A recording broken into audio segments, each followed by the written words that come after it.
Agora, ainda dentro dos gloriosos degraus de Deus, agora nós vamos para um encontro muito importante que Jesus tem.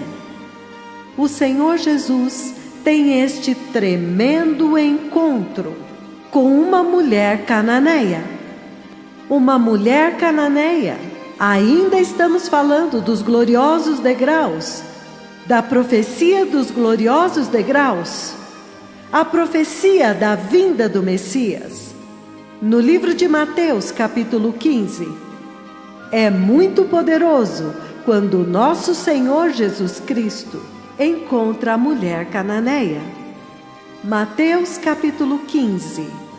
Nós ainda estamos examinando por que ele fez descer os degraus. Qual é a mensagem que ele está comunicando para esta geração tão amada? Mateus 15, do 21 em diante, isto é o que ele diz, povo amado. Ele diz: partindo daquele lugar, Jesus retirou-se para os lados de Tiro e Sidom. Versículo 22. E eis que uma mulher cananeia que viera daquelas regiões clamava: Senhor, filho de Davi, tem compaixão de mim. Minha filha está horrivelmente endemoniada. Jesus, porém, não lhe respondeu palavra. E os seus discípulos, aproximando-se, rogaram-lhe: despede-a, pois ela vem clamando atrás de nós. Versículo 24. Mas Jesus respondeu: eu fui enviado somente para as ovelhas perdidas da casa de Israel. Versículo 25. Ela, porém, veio e o adorou, dizendo: Senhor, socorre-me. Ela se ajoelhou diante dele e o adorou, como vocês podem ver. Versículo 26.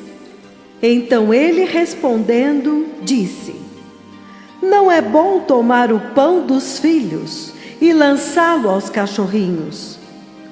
Ela, contudo, replicou: sim, Senhor, porém os cachorrinhos comem das migalhas que caem da mesa dos seus donos. Versículo 28. Então lhe disse Jesus: ó mulher, grande é a tua fé, faça-se contigo como queres. E a sua filha ficou curada naquele exato momento. Isto formou uma conversa muito poderosa dentro da mensagem dos gloriosos degraus, da profecia e do cumprimento parcial dos gloriosos degraus da eternidade que Jeová, o nosso Pai, fez descer diante dos olhos desta geração. Por que ele faz isto? Porque nesta busca da mensagem do porquê que o Senhor fez descer os degraus e como isto está instruindo esta geração e a igreja, então é surpreendente, porque nesta escritura que eu li da mulher cananeia, se você ler antes, no mesmo Mateus 15, começando no versículo 1, você vê uma contestação, você vê um conflito, você vê uma luta que acontece entre o povo hebreu e Cristo, o Messias. Você vê que neste lugar o Messias disse: eu fui enviado somente para as ovelhas perdidas da casa de Israel. E você vê que quando Isaías, o profeta, Na verdade, estava pronunciando e comandando o ministério do Messias, em Isaías capítulo 9, quando Isaías o profeta estava comandando para que viesse à luz o ministério do Messias antes do Messias vir. Isaías localiza o local onde o Messias iria ministrar.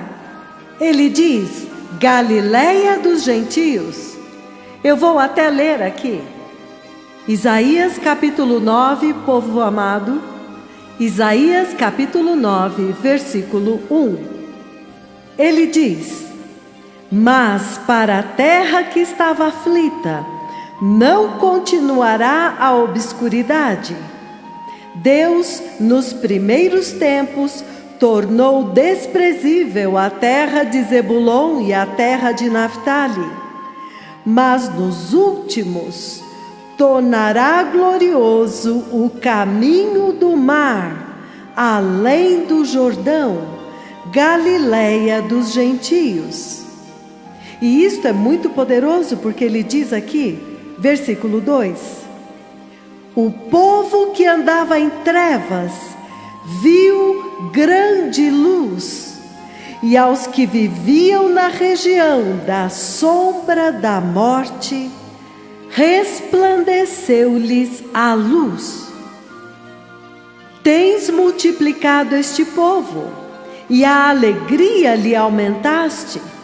Alegram-se eles diante de ti, como se alegram na ceifa, e como exultam quando repartem os despojos.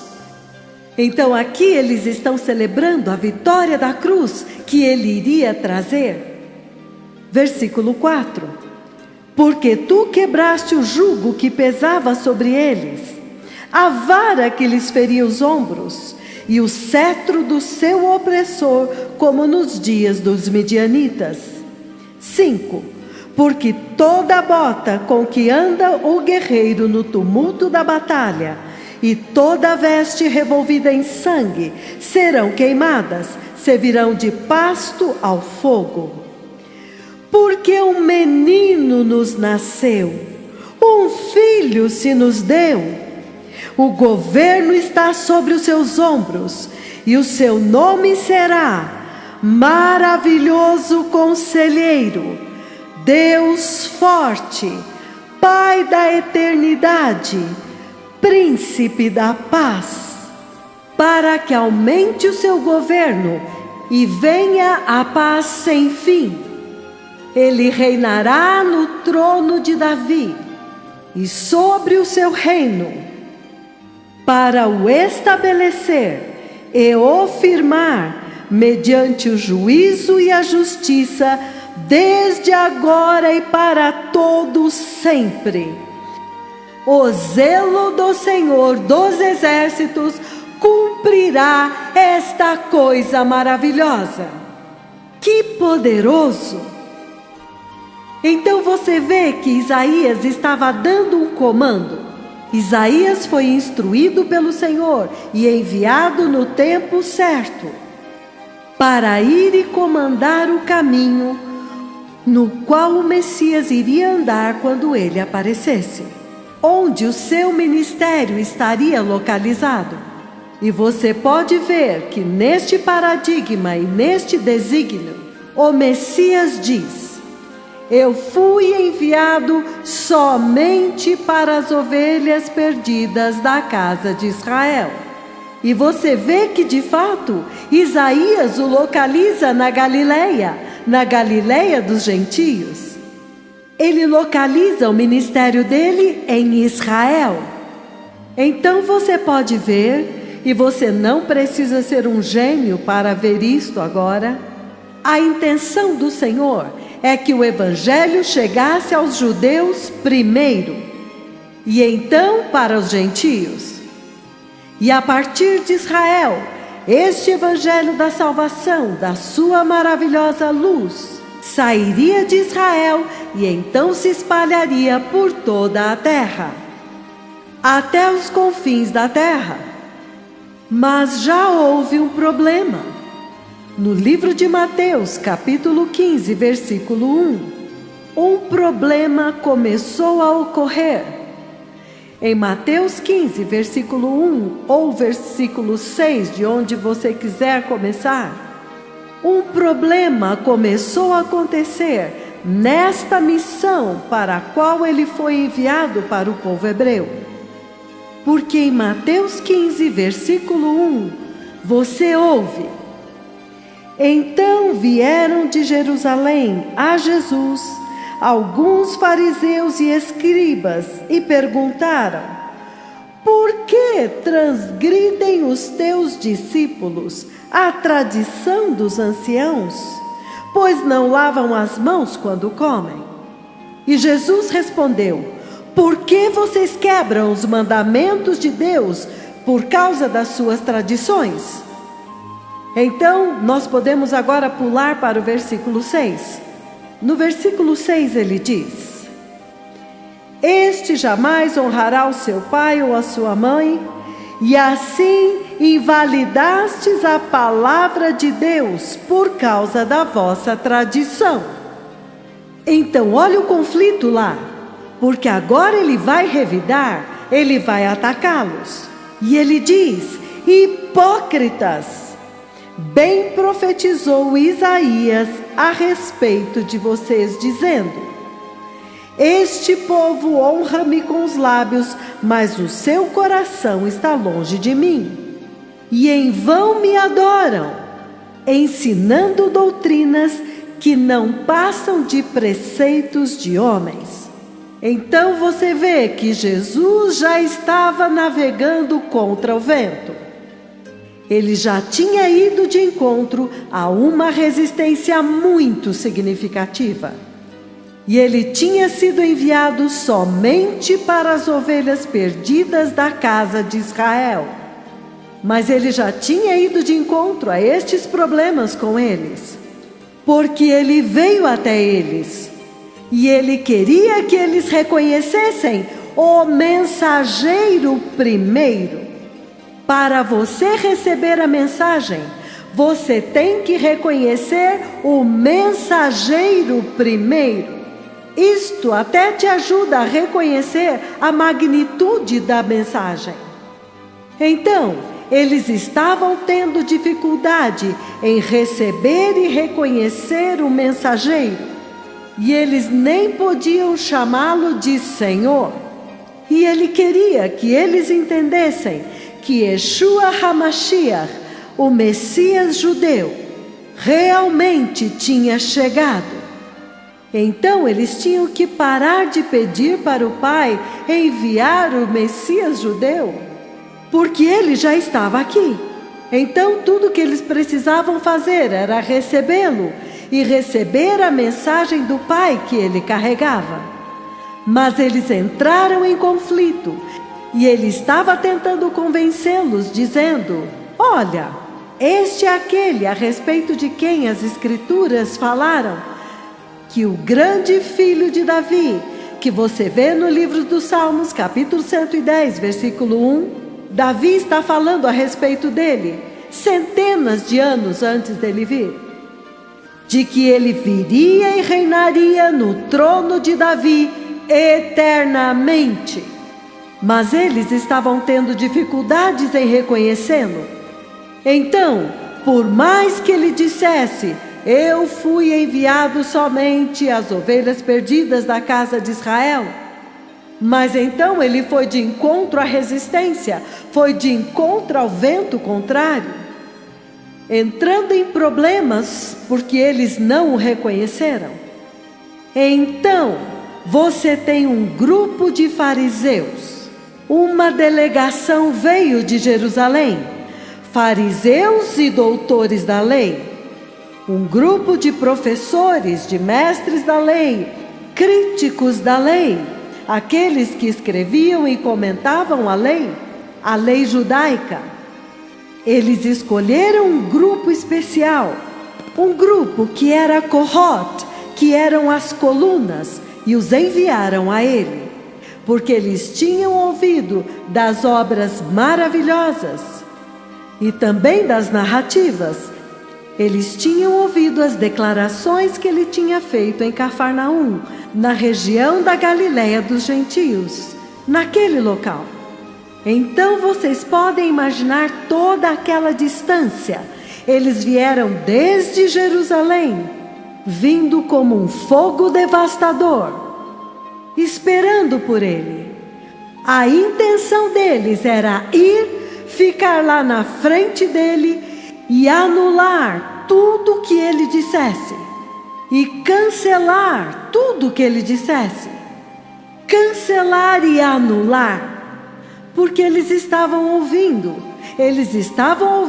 tudo que ele estava falando e fazendo.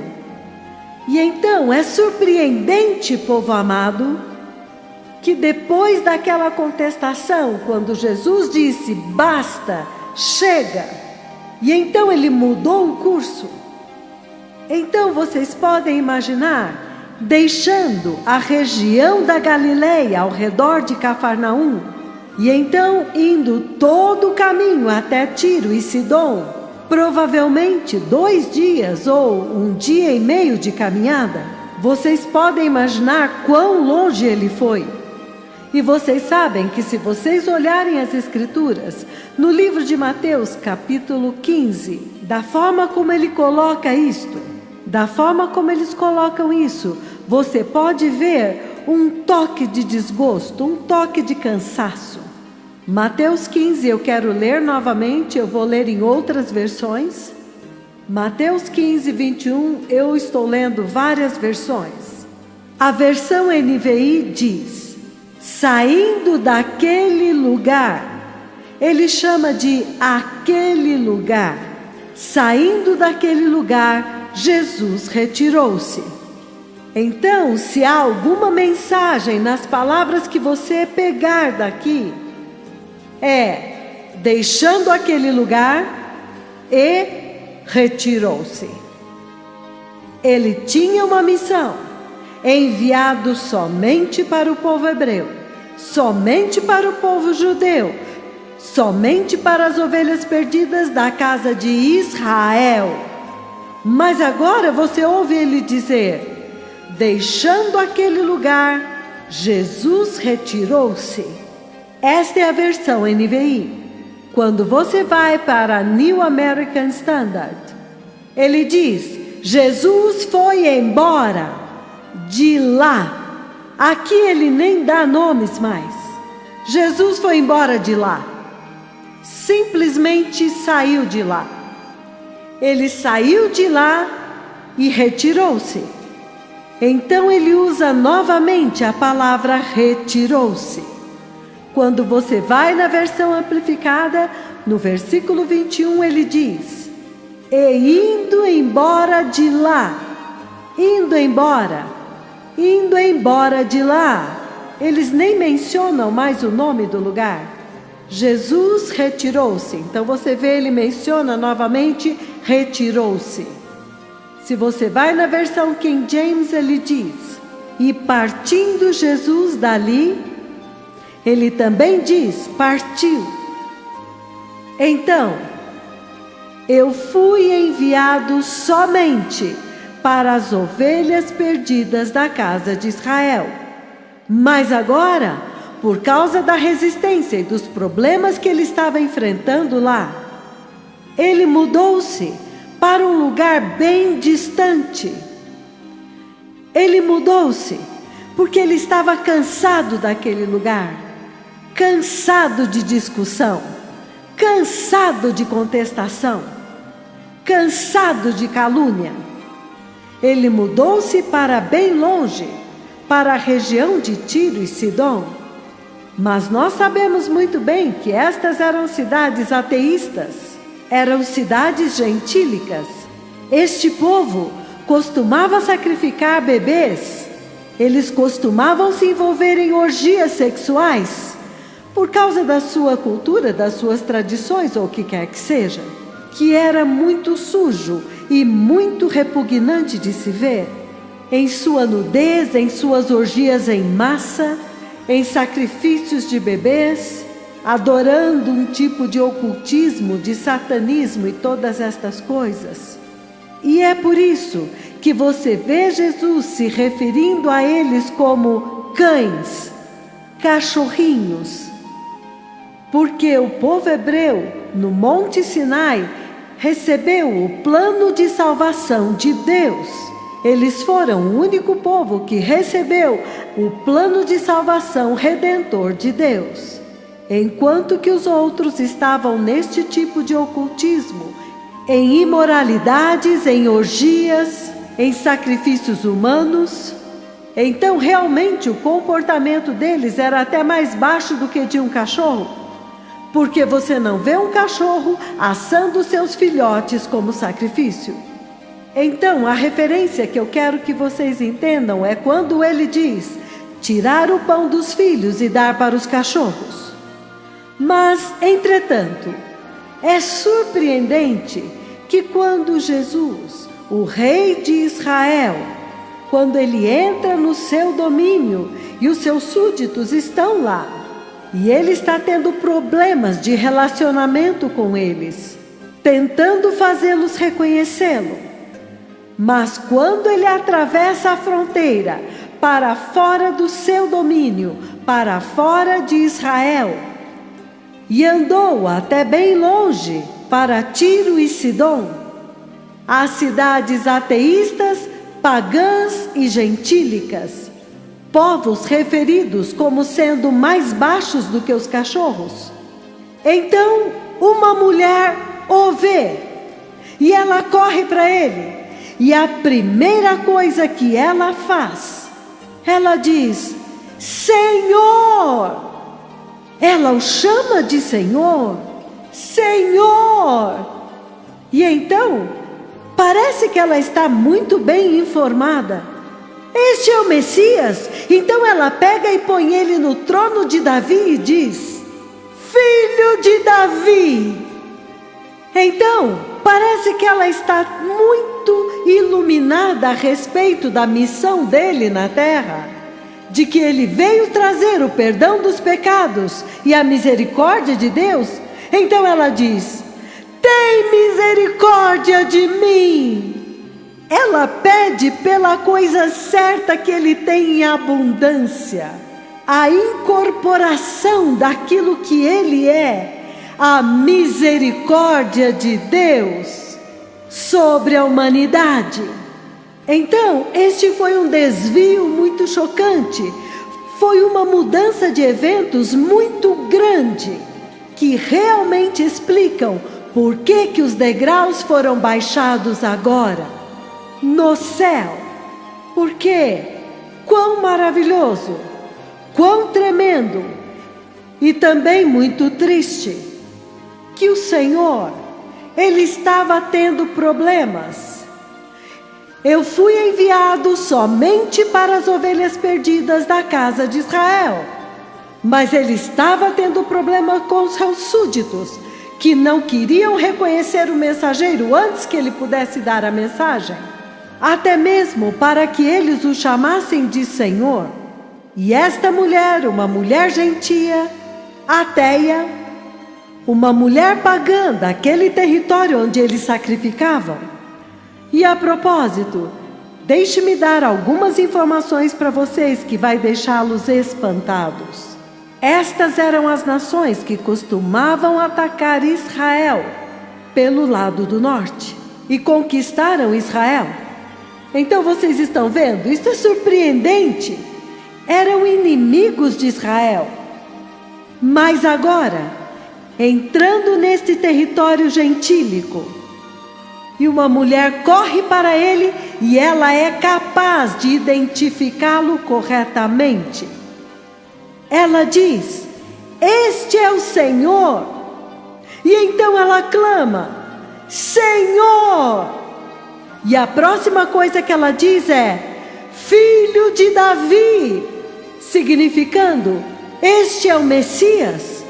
Israel estava tendo dificuldade de até mesmo ver isto, de ver que este é o Messias. Mas esta mulher gentia vê, e quando ela vê, se você ler outras versões, ele diz: quando ela ouviu que ele estava naquela região, ela correu para ele. Então, até mesmo as notícias da chegada dele correram. Que poderosa recepção do Evangelho!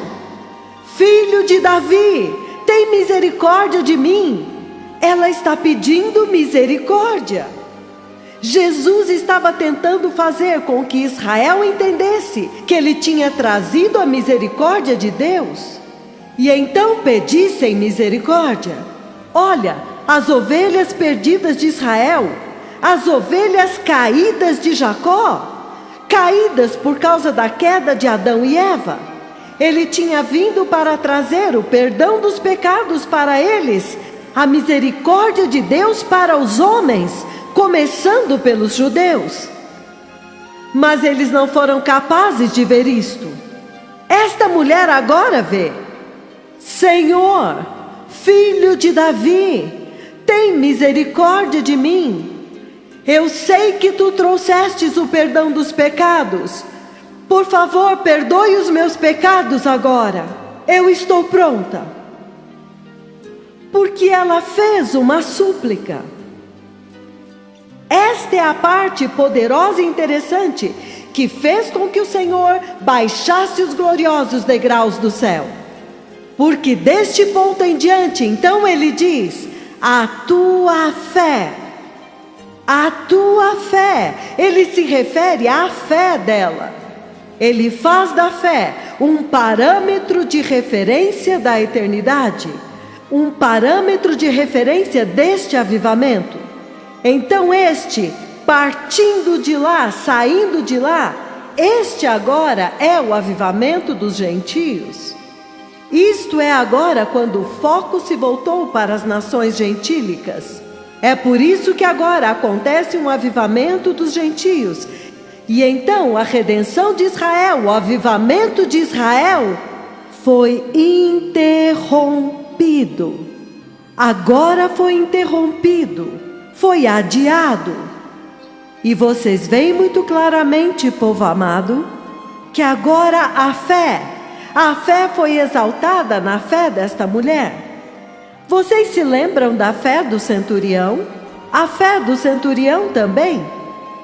Agora, Jesus vai para os gentios e encontra esta maravilhosa fé.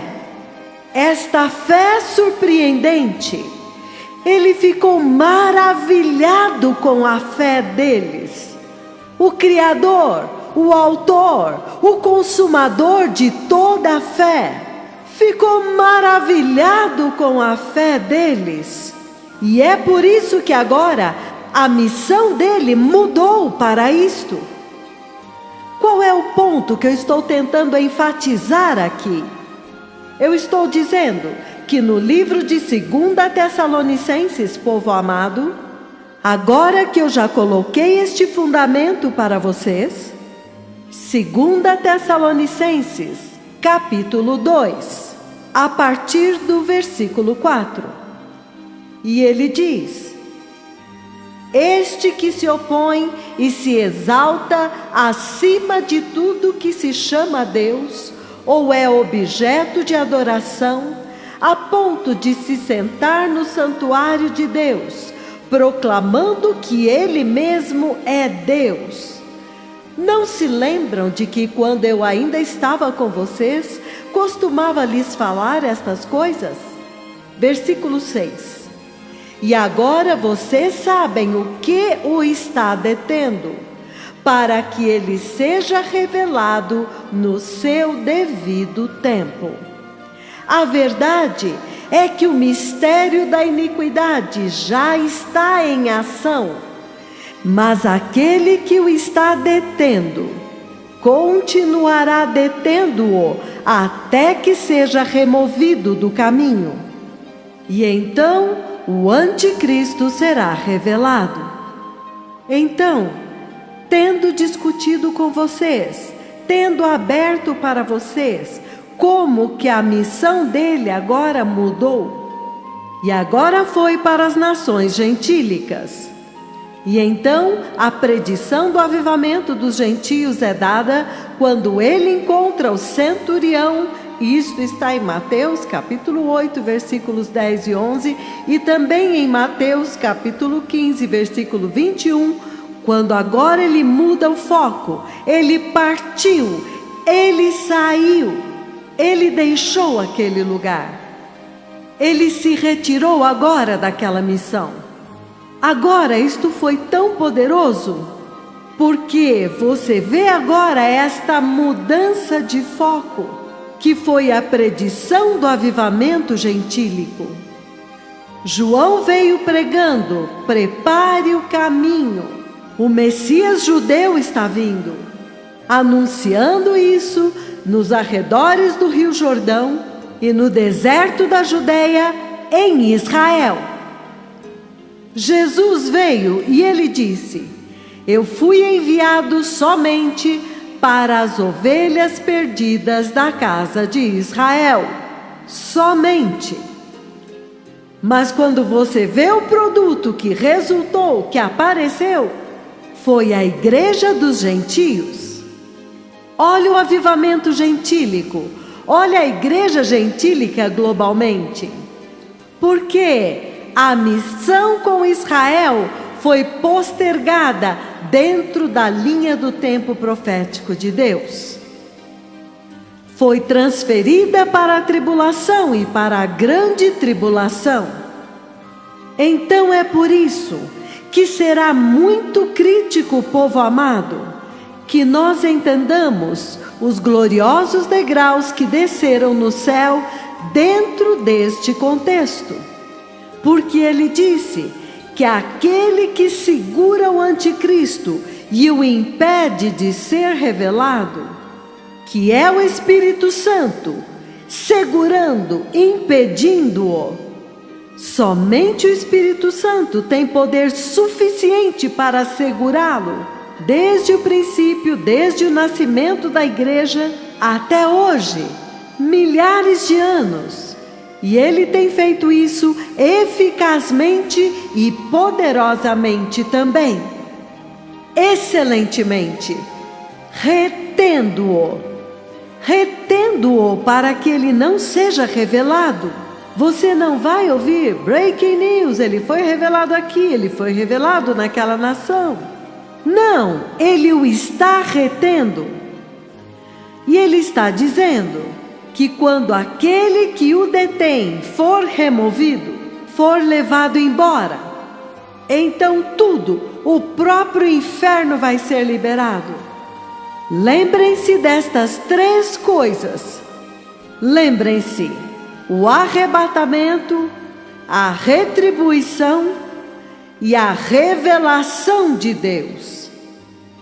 O arrebatamento. No arrebatamento é quando a Igreja Santa, que é a santa habitação do Espírito Santo, é levada embora. Este é o contexto dentro do qual Deus fez descer os gloriosos degraus do céu, piscando para você e te despertando, dizendo: olha, a dispensação dos gentios está prestes a acabar. Ele diz: por favor, entre agora. Porque quando ele partiu, quando ele se retirou daquele lugar, e ele focou no avivamento dos gentios, esta dispensação do avivamento dos gentios está prestes a acabar. E quando ela terminar, o próprio Espírito Santo é levado embora juntamente com a sua santa habitação, que é a Igreja Santa. E então a pessoa do anticristo agora pode ser revelada. E se você entender bem, tudo a partir daquele ponto em diante é a tribulação, a grande tribulação, onde qualquer pessoa que tentar adorar a Jesus tem que ser decapitada. A Bíblia diz: tem que ser. Na verdade, se você olhar para a narrativa que descreve a besta, em Apocalipse 13 ele diz: foi-lhe dado poder para pelejar contra os cristãos e vencê-los. Vencê-los. E então ele diz que toda a terra tem que adorar e vai adorar a besta. Todos. Ele não disse 99,99%. Toda a terra vai adorá-lo. Então o Senhor está dizendo que esta é a hora em que Ele fez descer os gloriosos degraus para piscar, para sinalizar para a igreja dos gentios, para o avivamento dos gentios, de que, olha, o seu tempo de entrar é agora. Depois disto, eu estou ocupado com a redenção de Israel. Porque ele disse que a mulher, se você olhar em Apocalipse capítulo 12, ele coloca tão poderosamente, se você olhar no livro de Apocalipse capítulo 12, onde ele está falando a respeito de Israel, isto é o que ele diz. Ele diz: um grande e maravilhoso sinal apareceu no céu. Um grande e maravilhoso sinal, ele diz. Um grande e maravilhoso apareceu no céu, uma mulher vestida do sol, com a lua debaixo dos pés e uma coroa de 12 estrelas na cabeça, que, achando-se grávida, grita com as dores de parto, sofrendo tormentos para dar à luz. Viu-se também outro sinal no céu, e eis um dragão, grande e vermelho, com 7 cabeças, 10 chifres, e nas cabeças 7 diademas. A sua cauda arrastava a terça parte das estrelas do céu, as quais lançou para a terra. E o dragão se deteve em frente da mulher que estava para dar à luz, a fim de lhe devorar o filho quando nascesse. Versículo 5. Nasceu-lhe, pois, um filho varão, que há de reger todas as nações com cetro de ferro. E o seu filho foi arrebatado para Deus até o seu trono. Este é o Messias, e esta mulher é Israel. A mulher, porém, fugiu para o deserto, onde lhe havia Deus preparado lugar para que nele a sustentem durante 1260 dias, exatamente a grande tribulação. Houve batalha no céu. Miguel e os seus anjos pelejaram contra o dragão. Também pelejaram o dragão com os seus anjos. Isto significa que o mal sempre vai revidar. Todavia, eles não foram fortes o suficiente, nem mais se achou o lugar deles no céu, significando que não há apostasia no céu, não há lugar para apostasia no céu. Quando a apostasia apareceu assim, imediatamente ele foi lançado para fora como um raio. Eu não sei por que a igreja está em apostasia hoje, como se houvesse algum tipo de tolerância à apostasia no céu. Então, embora eu esteja lendo tudo isso para enfatizar algo em particular, uma tremenda mensagem está sendo liberada lá. E foi expulso o grande dragão, a antiga serpente que se chama o Diabo e Satanás, o sedutor de todo o mundo. Sim, foi atirado para a terra e com ele os seus anjos. Então ouvi grande voz do céu proclamando: agora veio a salvação, o poder, o reino do nosso Deus e a autoridade do seu Cristo. Pois foi expulso o acusador dos nossos irmãos, o mesmo que os acusa de dia e de noite diante do nosso Deus.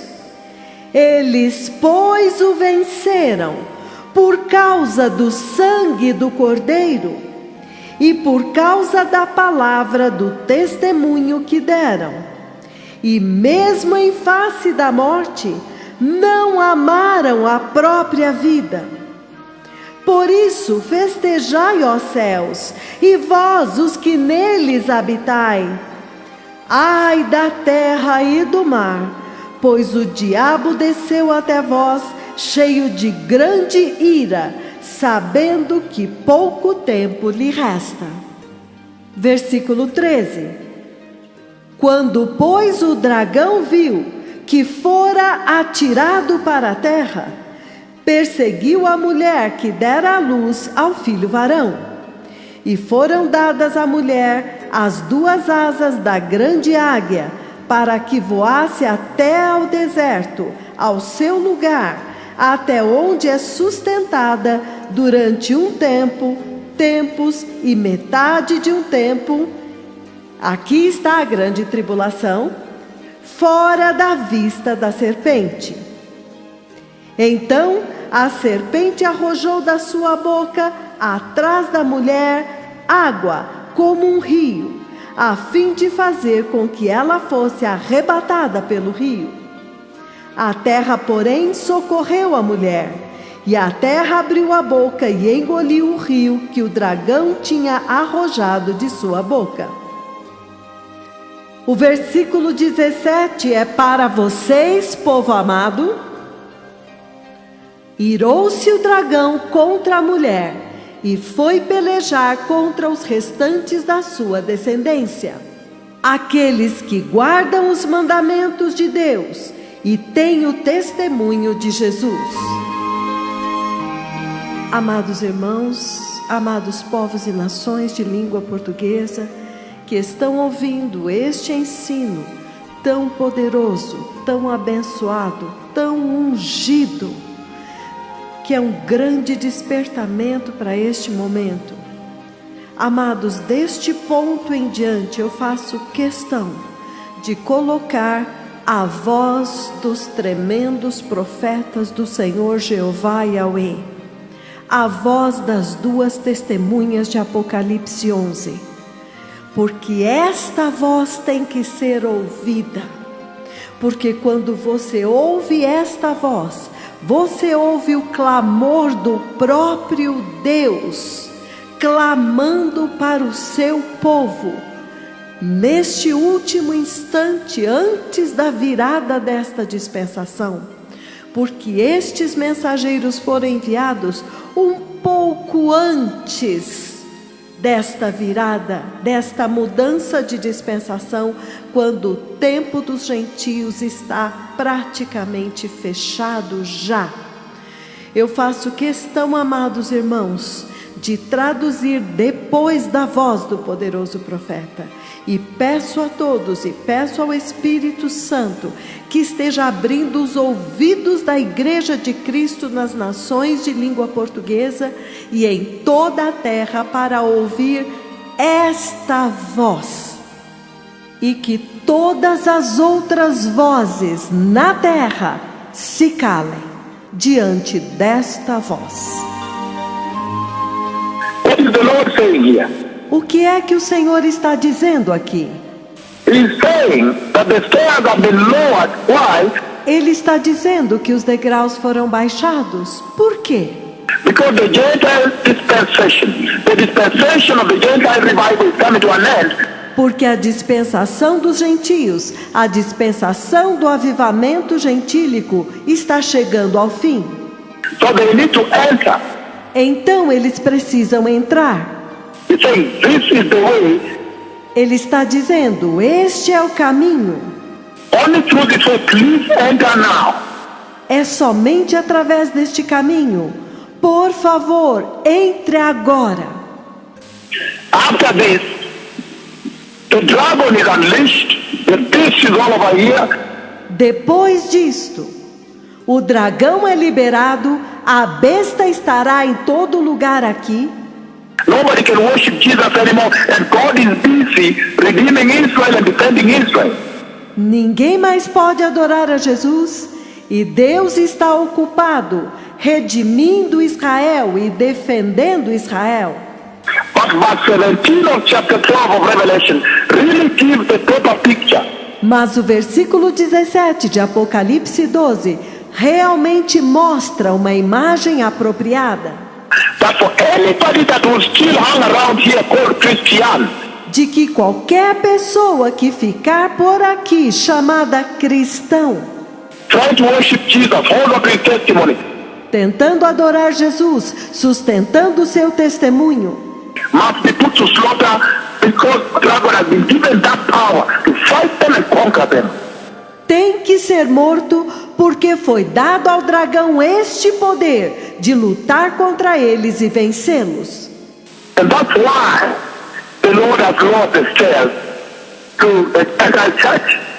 E é por isso que o Senhor fez descer os degraus para a igreja gentílica.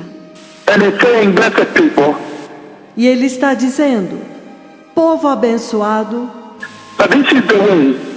Please enter. que este é o caminho. Por favor, entre. Because after this, I am very busy. Porque depois disso, eu estou muito ocupado. Very busy defending the firstborn. Muito ocupado defendendo o primogênito. My firstborn, Israel. O meu primogênito, Israel. After this, the Gentile dispensation, revival is over. Depois disso, a dispensação dos gentios, o avivamento, acabou. Please enter now. Por favor, entre agora. This is the way. Este é o caminho. Please enter. Por favor, entre. This is the way. Este é o caminho. Please take it. Por favor, toma-o. May the Lord bless you. Que o Senhor os abençoe. Todah, shalom. Shalom, todah. Todah. Todah, Allah.